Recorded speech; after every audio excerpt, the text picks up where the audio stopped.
স্বাগত দীপ্ত সংবাদে। আপনাদের সাথে আছি আমি আনোয়ারুল আলম। শুরুতেই জানাবো সংবাদ শিরোনাম। আফগানিস্তানে ব্যাপক হামলা চালাচ্ছে পাকিস্তান, 274 তালেবান যোদ্ধা নিহতের দাবি। রাজধানী সহ দেশের বিভিন্ন স্থানে আবারও ভূমিকম্প অনুভূত, উৎপত্তিস্থল সাতক্ষীরায়। জমে উঠেছে ঈদের কেনাকাটা, ক্রেতার পদচারণায় সরগরম বিভিন্ন মার্কেট ও শপিং মল। বাচ্চাদের পছন্দের মতো ড্রেস পাচ্ছি না, আর ওভার প্রাইস লাগতেছে সবকিছু। 2015 পরে তো অনেক ভিড় হয়ে যায়, এই জন্য আগে আসছি, বাচ্চাদের কেনাকাটাগুলো কমপ্লিট করব।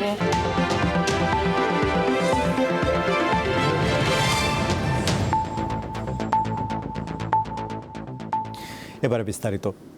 আনুষ্ঠানিক ঘোষণা দিয়ে আফগানিস্তানের বিরুদ্ধে যুদ্ধে নেমেছে পাকিস্তান। এরই মধ্যে কাবুল, কান্দাহার ও পাকতিয়ায় হামলা চালিয়ে 274 জন তালেবান যোদ্ধাকে হত্যার দাবি করেছে ইসলামাবাদ। উদ্ভূত পরিস্থিতিতে যে কোনো আগ্রাসনের কঠোর জবাব দেওয়ার হুঁশিয়ারি দিয়েছেন আফগানিস্তানের প্রেসিডেন্ট। তবে দেশটির পক্ষ থেকে হতাহতের বিষয়ে কিছু জানানো হয়নি। দুই দেশকেই শান্ত থাকার আহ্বান জানিয়েছে জাতিসংঘ ও কয়েকটি দেশ। পাল্টাপাল্টি হামলায় বেশ কিছুদিন ধরেই উত্তেজনা বিরাজ করছে পাকিস্তান আফগানিস্তান সীমান্তে। শুক্রবার আফগানিস্তানে চালানো পাকিস্তানের সবশেষ হামলা যেন সেই আগুনেই ঘি ঢেলে দিয়েছে। ঘটনার শুরু বৃহস্পতিবার।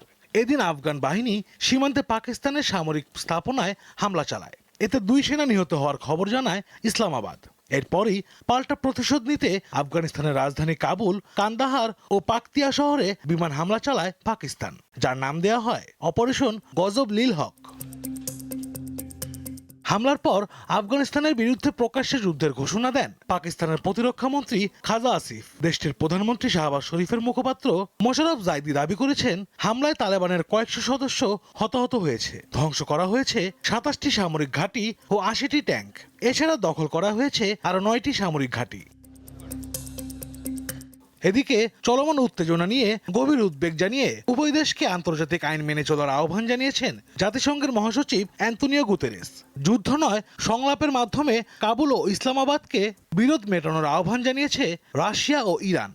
এছাড়া পাকিস্তানের পররাষ্ট্রমন্ত্রীর সাথে ফোনে কথা বলে শান্তি বজায় রাখার আহ্বান জানিয়েছে সৌদি আরব।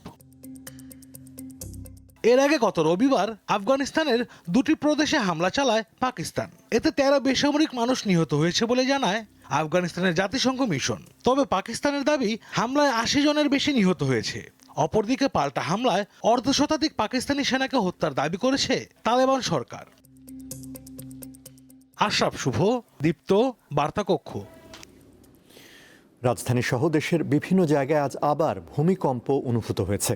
আবহাওয়া অধিদপ্তর জানিয়েছে, দুপুর 1:52 29 সেকেন্ডে অনুভূত হওয়া ভূমিকম্পটির উৎপত্তিস্থল সাতক্ষীরার আশাশুনি উপজেলা। রিখটার স্কেলে মাত্রা ছিল 5.4। তবে যুক্তরাষ্ট্রের ভূতাত্ত্বিক জরিপ সংস্থা USGS বলেছে, উৎপত্তিস্থলে কম্পনের মাত্রা ছিল 5.3। ভূমিকম্পের ফলে সাতক্ষীরার মানুষ বেশ আতঙ্কিত হয়ে পড়ে। ঢাকাসহ দেশের বিভিন্ন স্থানে বুধবার রাতেও ভূকম্পন অনুভূত হয়। এর উৎপত্তিস্থল ছিল মিয়ানমার। সেখানে রিখটার স্কেলে মাত্রা ছিল 5.1।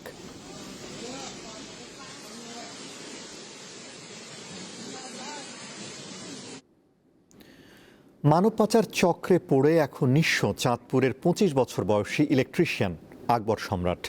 2 সন্তান আর স্ত্রীকে নিয়ে সচ্ছল জীবনের আশায় ভিটেমাটি বিক্রি করে 15 লাখ টাকা তুলে দিয়েছিলেন প্রতিবেশী শরীফ ও তার সহযোগী নাজিরের হাতে।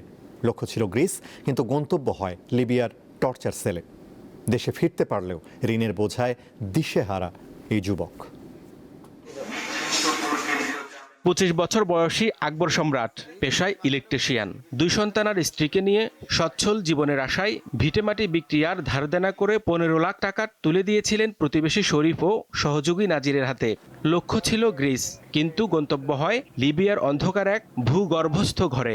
প্রথমে আমাদেরকে দুবাই নেওয়ার পরে ওইখান থেকে আমাদেরকে নিচে মিশর থেকে নিচে আমাদেরকে লিবিয়া। সেখানে যাওয়ার পর বদলে যায় দৃশ্যপট। সশস্ত্র মাফিয়াদের হাতে তুলে দেওয়া হয় আকবর সহ কয়েকজনকে। 3 দিন খাবার ও পানিহীন অন্ধকার বাংকারে রেখে চালানো হয় অমানসিক নির্যাতন। একটা বাংকারে আমাদেরকে রাখছে। বাংকারটাতে 3 দিন আমরা না খেয়েছিলাম। নির্যাতনের মুখে পরিবারের কাছ থেকে আরও 16 লক্ষ টাকা মুক্তিপণ আদায় করে পাচারকারীরা। সেই টাকা জমা হয় বাংলাদেশের বিভিন্ন ব্যাংক অ্যাকাউন্টে। আমরা নাকি গিরিশ চলে গেছে এই কথা বলে ওনারা আমাদের ফ্যামিলি থেকে 16 লক্ষ টাকা নিয়ে গেছে। পুরোটাই মাফিয়া চক্র। সম্প্রতি এই চক্রের অন্যতম হোতা 55 বছর বয়সী নাজির হোসেনকে গ্রেপ্তার করেছে সিআইডির মানব পাচার ইউনিট। নাজিরকে আমরা খুঁজে পাই অন্য একটি মামলায়, যখন আমরা ফরাজি নামে একজনকে গ্রেফতার করি যাত্রাবাড়ি থানার একটি মামলায়। সেটি ছিল ইটালিতে পাঠানোর একটি চক্র। সেই চক্রকে গ্রেফতার করতে গিয়ে আমরা প্রথমে ফরাজিকে গ্রেফতার করি। ফরাজিকে গ্রেফতার করে আমরা জানতে পারি যে ফরাজি যার মাধ্যমে কাজ করে, যেই চেইনের মাধ্যমে কাজ করে, সেই চেইনে নাজির একদম টপ পয়েন্টে বসে আছে। ইউরোপের যেই দেশগুলি আছে, Italy, Greece, even Serbia, Macedonia, এই দেশগুলিতে সে কাজ করে থাকে। সিআইডির তথ্য মতে এই চক্রটি গত 1 বছরে অন্তত 18 জনের কাছ থেকে প্রায় 3.5 কোটি টাকা হাতিয়ে নিয়েছে। লিবিয়ায় মুক্তিপণ আদায়ের পর অনেককে আবার ঝুঁকিপূর্ণ নৌকায় ভূমধ্যসাগর পাড়ি দিয়ে ইতালিতে পাঠানোর চেষ্টা করা হয়, যেখানে সলিল সমাধি ঘটে অনেকের। ইউরোপীয় সীমান্ত সংস্থা ফ্রন্টেক্সের তথ্য বলছে 2025 সালের অক্টোবর পর্যন্ত 18,034 জন বাংলাদেশি অবৈধ পথে ইউরোপে প্রবেশ করেছেন, যা গত 2 বছরের তুলনায় অনেক বেশি। পৃথিবীর যে দেশগুলো থেকে সবচেয়ে বেশি লোক সমুদ্রপথ পাড়ি দিয়ে ভূমধ্যসাগর পাড়ি দিয়ে ইউরোপে ঢোকার চেষ্টা করে, বাংলাদেশ সারা পৃথিবীর মধ্যে সেই তালিকায় প্রথম। যে কোনো মনে মানুষ দেশ ছাড়তে চায়, যে মরিয়া হয়ে যখন মানুষ বিদেশ যেতে চায় তখন কিন্তু সে নানান রকমের ঝুঁকি নেয়, অনিয়মিত পথে যেতে চায়। এবং এই যে বাংলাদেশ ছাড়ার কারণ, এটা শুধু অর্থনৈতিক না, অনেক বছর ধরে আমরা বলছি যে এখানে আসলে সুশাসনের ঘাটতি, নানান সংকট সম্ভাবনার কারণে দেখবেন আপনি লোকজন অনেক বেশি বিদেশ চলে যেতে। আকবর সম্রাট IOM এর সহায়তায় দেশে ফিরলেও এখন তিনিও তার পরিবার পাওনাদারদের ভয়ে তটস্থ। যারা তাকে নিঃস্ব করেছে তাদের কঠোর বিচারই এখন একমাত্র চাওয়া। অবৈধ পথে বিদেশ যাত্রা বন্ধে শুধু আইনি ব্যবস্থা নয়, বরং গ্রাম পর্যায়ে সচেতনতা এবং বৈধ পথে কর্মসংস্থানের সুযোগ বাড়ানো জরুরি বলে মনে করছেন বিশেষজ্ঞরা। অন্যথায় আকবরদের মতো অসংখ্য জীবন অকালে ঝরে যাবে ভূমধ্যসাগরের নীল জলে কিংবা লিবিয়ার কোনো অন্ধকার প্রকোষ্ঠে। হেদায়েতুল্লাহ সীমান্ত, দীপ্ত সংবাদ, ঢাকা। নরসিংদীতে ধর্ষণের ঘটনা ধামাচাপা দিতে ভুক্তভোগী কিশোরীকে হত্যার অভিযোগে করা মামলায় প্রধান আসামি সহ 7 জনকে গ্রেফতার করা হয়েছে। বাবার কাছ থেকে ছিনিয়ে হত্যার অভিযোগে বৃহস্পতিবার রাতে নিহত কিশোরীর মা বাদী হয়ে মাধবদী থানায় মামলা করেন। গ্রেফতার ব্যক্তিরা হলেন প্রধান আসামি নূর মোহাম্মদ, মহিষাসুরা ইউনিয়নের 9 নম্বর ওয়ার্ডের সাবেক সদস্য আহমদ আলী দেওয়ান, তার ছেলে ইমরান দেওয়ান, মোহাম্মদ এবাদুল্লাহ, আয়ুব আলী, মোহাম্মদ গাফফার ও হজরত আলী। প্রধান আসামি নূর মোহাম্মদকে গাজীপুর চৌরাস্তা থেকে গ্রেফতার করেছে ডিবি। আজ সকালে ঘটনাস্থল পরিদর্শন করেন ঢাকা রেঞ্জের ডিআইজি রেজাউল করিম মল্লিক ও স্থানীয় এমপি খায়রুল কবির খোকন। মামলার অভিযোগে বলা হয় 15 দিন আগে 6 জন ওই কিশোরীকে সংঘবদ্ধ ধর্ষণ করে। সাবেক ইউপি মেম্বার আহমদ আলী দেওয়ান ঘটনা ধামাচাপা দেওয়ার চেষ্টা করেন। বুধবার আসামিরা কিশোরীকে তার বাবার কাছ থেকে ছিনিয়ে নেয়। বৃহস্পতিবার সকালে তার মরদেহ উদ্ধার করা হয় বলে মামলায় উল্লেখ করা হয়। পুলিশ গতকাল যখন তাদের নজরে এই ঘটনাটি আসে এবং তাৎক্ষণিকভাবে তারা ব্যবস্থা নিচ্ছে এবং এজাহার হয়েছে। এজাহারে 9 জন আসামি করা হয়েছে, ধর্ষক হিসেবে 4 জন এবং সালিসকারী হিসেবে 5 জন। তার ভিতর ধর্ষণ 4 জনের মধ্যে 2 জনকে আমরা গ্রেফতার করতে সক্ষম হয়েছি। ভেঙে পড়া রাষ্ট্রীয় প্রতিষ্ঠানগুলোকে কার্যকর করতে নতুন সরকার কাজ করছে বলে জানিয়েছেন স্থানীয় সরকার, পল্লী উন্নয়ন ও সমবায় মন্ত্রী মির্জা ফখরুল ইসলাম আলমগীর।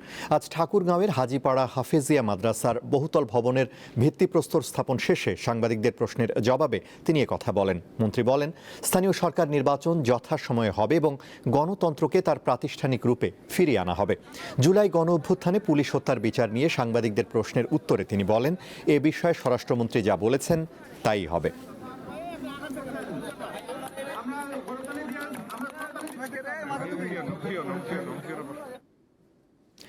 জাতীয় সংসদের বিরোধী দলীয় নেতা ও জামায়াতে ইসলামীর আমির শফিকুর রহমান বলেছেন, সরকারি দলের দায়িত্বশীল ব্যক্তি ও মন্ত্রীদের কাঁচা কথাবার্তা সমাজকে অস্থির করে তুলছে, বিঘ্নিত হচ্ছে মানুষের জীবনের নিরাপত্তা। আজ সিলেটে সাংবাদিকদের প্রশ্নের জবাবে তিনি কথা বলেন।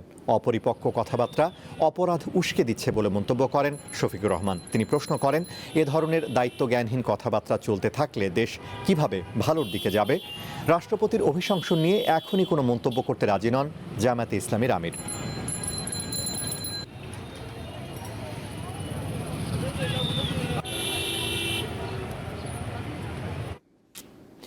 এবারে আরএফএল ওয়ার্ড্রোব ঈদ বাজার।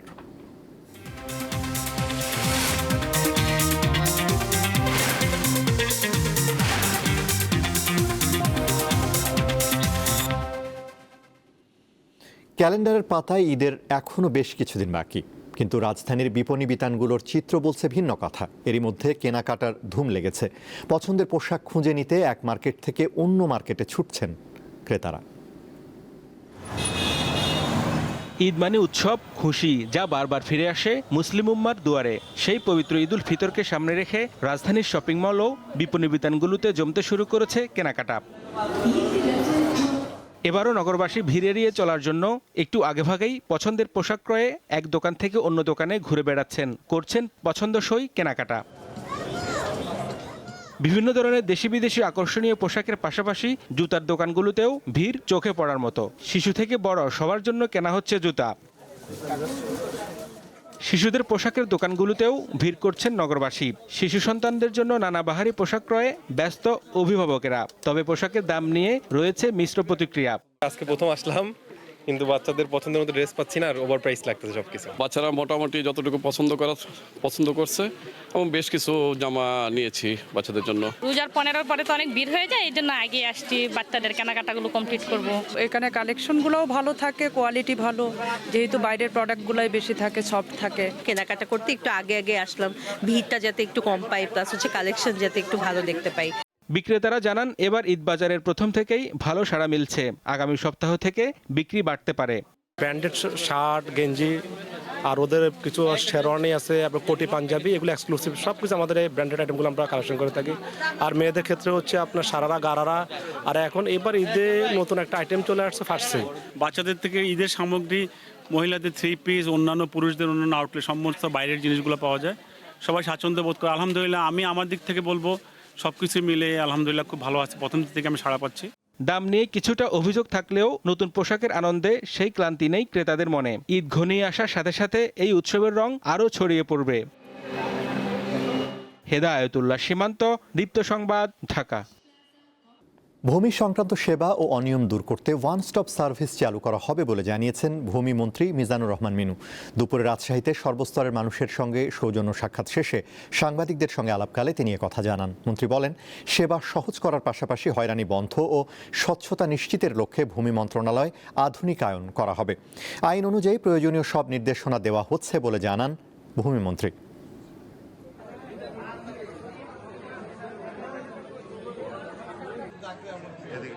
জনগণ যে ভোগান্তির শিকার হয় সারা বাংলাদেশে, তার থেকে কিভাবে মুক্ত করা যায় আমরা চিন্তা করছি।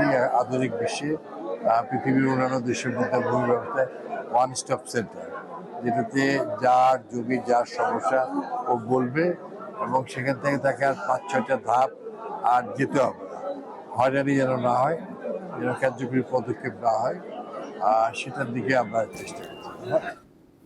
ঈদ সামনে রেখে জমে উঠেছে দেশীয় কাপড়ের সবচেয়ে বড় পাইকারি বাজার নরসিংদী শেখেরচর বাবুরহাট। রমজানের 1 মাস পাইকারি ক্রেতাদের আনাগোনায় মুখর থাকে এই হাট। এবার রোজার শুরুতেই বেচা কেনা বেড়েছে কয়েক গুণ।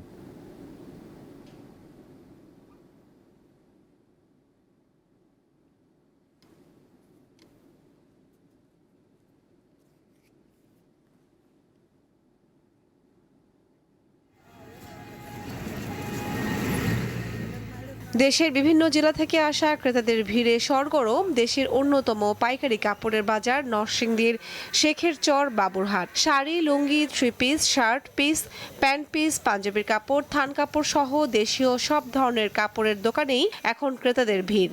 তবে দ্রব্যমূল্যের ঊর্ধ্বগতির প্রভাবে কাপড় উৎপাদন খরচ বৃদ্ধি এবং প্রয়োজনীয় উপকরণের দাম নিয়ন্ত্রণের দাবি ব্যবসায়ীদের। রোজার শুরুর মাস সপ্তাহটা আমাদের সবসময় ভালো যায়, 2-3 সপ্তাহ অনেক ভালো যায় আশা করছি। কম প্রাইজে সস্তা দামে ন্যায্য দামে যদি নিতে হয় বাবুরহাটে একবার হলে ভিজিট করতে হবে।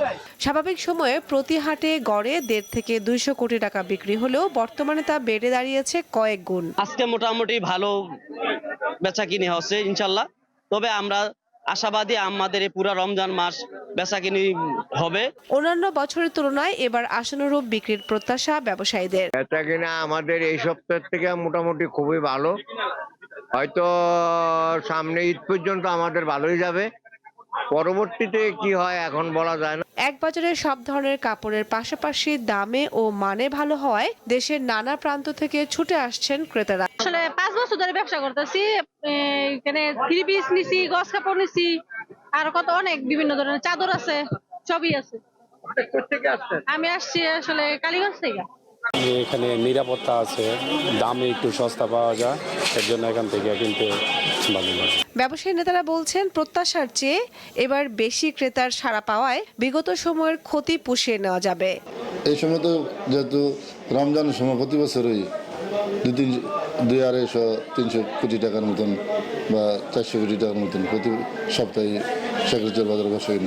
প্রাচ্যের ম্যানচেস্টার খ্যাত বাবুরহাটে দেশীয় কাপড়ের পাইকারি দোকানের সংখ্যা প্রায় 5,500। কামরুন নাহার, দীপ্ত, বার্তাকক্ষ। আবারও আন্তর্জাতিক পরমাণু ইস্যুতে যুক্তরাষ্ট্র ও ইরানের মধ্যে তৃতীয় দফার আলোচনায় উল্লেখযোগ্য অগ্রগতি হয়েছে বলে জানিয়েছেন সংশ্লিষ্টরা। আগামী সপ্তাহে অস্ট্রিয়ার ভিয়েনায় আবারও বৈঠকে বসতে একমত হয়েছে দুই পক্ষ। বৃহস্পতিবার সুইজারল্যান্ডের জেনেভায় দীর্ঘ সময় বৈঠক শেষে ইরানের পররাষ্ট্রমন্ত্রী আব্বাস আরাগচি জানান, আলোচনায় অত্যন্ত গুরুত্বের সঙ্গে পারমাণবিক কর্মসূচি ও নিষেধাজ্ঞা প্রত্যাহারের বিষয়ে অগ্রগতি হয়েছে। এটিকে যাবৎকালের সবচেয়ে নিবিড় দীর্ঘতম আলোচনা বলে আখ্যা দেন তিনি। বৈঠকে ট্রাম্প প্রশাসন পারমাণবিক কর্মসূচির পাশাপাশি ইরানের ক্ষেপণাস্ত্র কর্মসূচি ও মধ্যপ্রাচ্যের সশস্ত্র গোষ্ঠীগুলোকে দেওয়া তেহরানের সমর্থন বন্ধের দাবি তুলেছে। এই বৈঠক শুরুর আগে ইরানকে পরমাণু চুক্তিতে রাজি হতে 15 দিনের সময় বেঁধে দেন যুক্তরাষ্ট্রের প্রেসিডেন্ট ডোনাল্ড ট্রাম্প।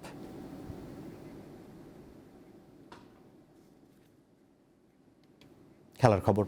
আগামী 3 March Asian cup football mission শুরু করতে যাচ্ছে বাংলাদেশ নারী দল। তাদের গ্রুপ সঙ্গী বর্তমান চ্যাম্পিয়ন চীন, কোরিয়া ও উজবেকিস্তান। প্রবল শক্তিশালী এসব প্রতিপক্ষের বিপক্ষে ভয়কে জয় করে ভালো খেলার প্রত্যাশায় লাল সবুজের বাহিনী। প্রত্যাশার বেলুন ফুলিয়ে প্রথমবারের মতো এএফসি শ্রেষ্ঠ আসর নারী এশিয়ান কাপের 21তম আসরে নাম লিখিয়েছে বাংলাদেশ। দেশের ফুটবলে লেখা হয় নতুন ইতিহাস। বাংলাদেশের মেয়েরা প্রথমবারের মতো জায়গা করে নেয় এএফসি নারী এশিয়ান কাপের চূড়ান্ত পর্বে। গেল 2 জুলাই মিয়ানমারকে 2-1 গোলে হারায় বাংলাদেশ। সেই জয়ে কার্যত নিশ্চিত হয়ে যায় বাংলাদেশের চূড়ান্ত পর্বে যাওয়া। এখন প্রশ্ন হলো, আসরে কেমন করবে বাংলার মেয়েরা? তাদের নিয়ে প্রত্যাশার পারতটা যে তুঙ্গে, কারণ টানা 2 বার সাফের রানী হওয়া এই জয়িতারাই যে শিখিয়েছে শেষ পর্যন্ত কিভাবে লড়ে যেতে হয়। টুর্নামেন্টের চূড়ান্ত পর্বের জন্য বাফুফে ঘোষিত 26 জনের স্কোয়াডে আছেন 4 নতুন মুখ। বিকেএসপির হয়ে নারী লিগে খেলা উলমে কুলসুম এবং অনন্ত 20 দলের লেফট ব্যাক নাদিয়া আক্তার জ্যোতি। এছাড়া প্রথমবার ডাক পেয়েছেন সুইডেন প্রবাসী স্ট্রাইকার আনিকা রানিয়া সিদ্দিকী এবং অনন্ত 20 দলে খেলা বিকেএসপি লেফট ব্যাক উন্নতি খাতুন। ব্যাংককে সদ্য শেষ হওয়া প্রথম নারী সাফ ফুটসালের চ্যাম্পিয়ন হয়ে আসা সাবিনা কৃষ্ণা, মাসুসিমা সুমাইয়া ও মাসুরা পারভিনদের এবারও বিবেচনা করেননি কোচ পিটার বাটলার। মূলত গেল বছরের জানুয়ারিতে কোচের বিরুদ্ধে 18 জন ফুটবলারের বিদ্রোহের পর দলের সমীকরণে যে বদল আসে সেটির অংশ এটি। বাংলাদেশের ফুটবল ইতিহাসে এখন পর্যন্ত একবারই এশিয়ান কাপের মূল পর্বে খেলা কীর্তি আছে। 1980 সালে কুয়েতে খেলেছিল বাংলাদেশ পুরুষ দল। এরপর আর কখনো বাংলাদেশের কোনো জাতীয় দল এশিয়ান কাপে খেলতে পারেনি। 2027 এশিয়ান কাপেও জায়গা পায়নি হামজা, সমিত, জামালরা। আর এই সময়ই মেয়েদের জাতীয় দল দেখিয়ে দিল স্বপ্ন শুধু দেখা নয়, ছুঁয়েও ফেলা যায়। 12 দলের এবারের আসরে বাংলাদেশ খেলবে বি গ্রুপে। 3 মার্চ ওয়েস্টার্ন সিটি কমব্যাংক স্টেডিয়ামের টুর্নামেন্টের 9 বারের চ্যাম্পিয়ন চীন। 6 মার্চ 3 বারের শিরোপাধারী বিশ্ব র্যাঙ্কিংয়ে 9 নম্বরে থাকে উত্তর কোরিয়া এবং 9 মার্চ প্রার্থী উজবেকিস্তানে মুখোমুখি হবে বাংলাদেশ নারী দল। কোয়ার্টার ফাইনালে ওঠা 8 দলের সুযোগ থাকবে 2027 ব্রাজিল বিশ্বকাপ এবং 2028 লস অ্যাঞ্জেলস অলিম্পিকে খেলার। মোহাম্মদ হাসিব, দীপ্ত স্পোর্টস।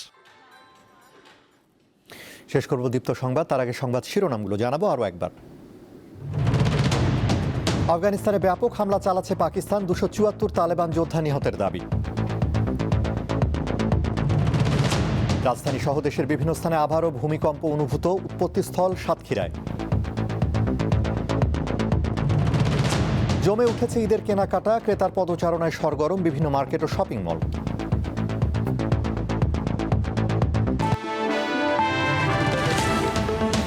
এই ছিল এখনকার মতো। এছাড়া আরও তথ্য বিনোদনের খবর পেতে যুক্ত থাকুন দীপ্তর ডিজিটাল প্ল্যাটফর্মগুলোতে। ধন্যবাদ।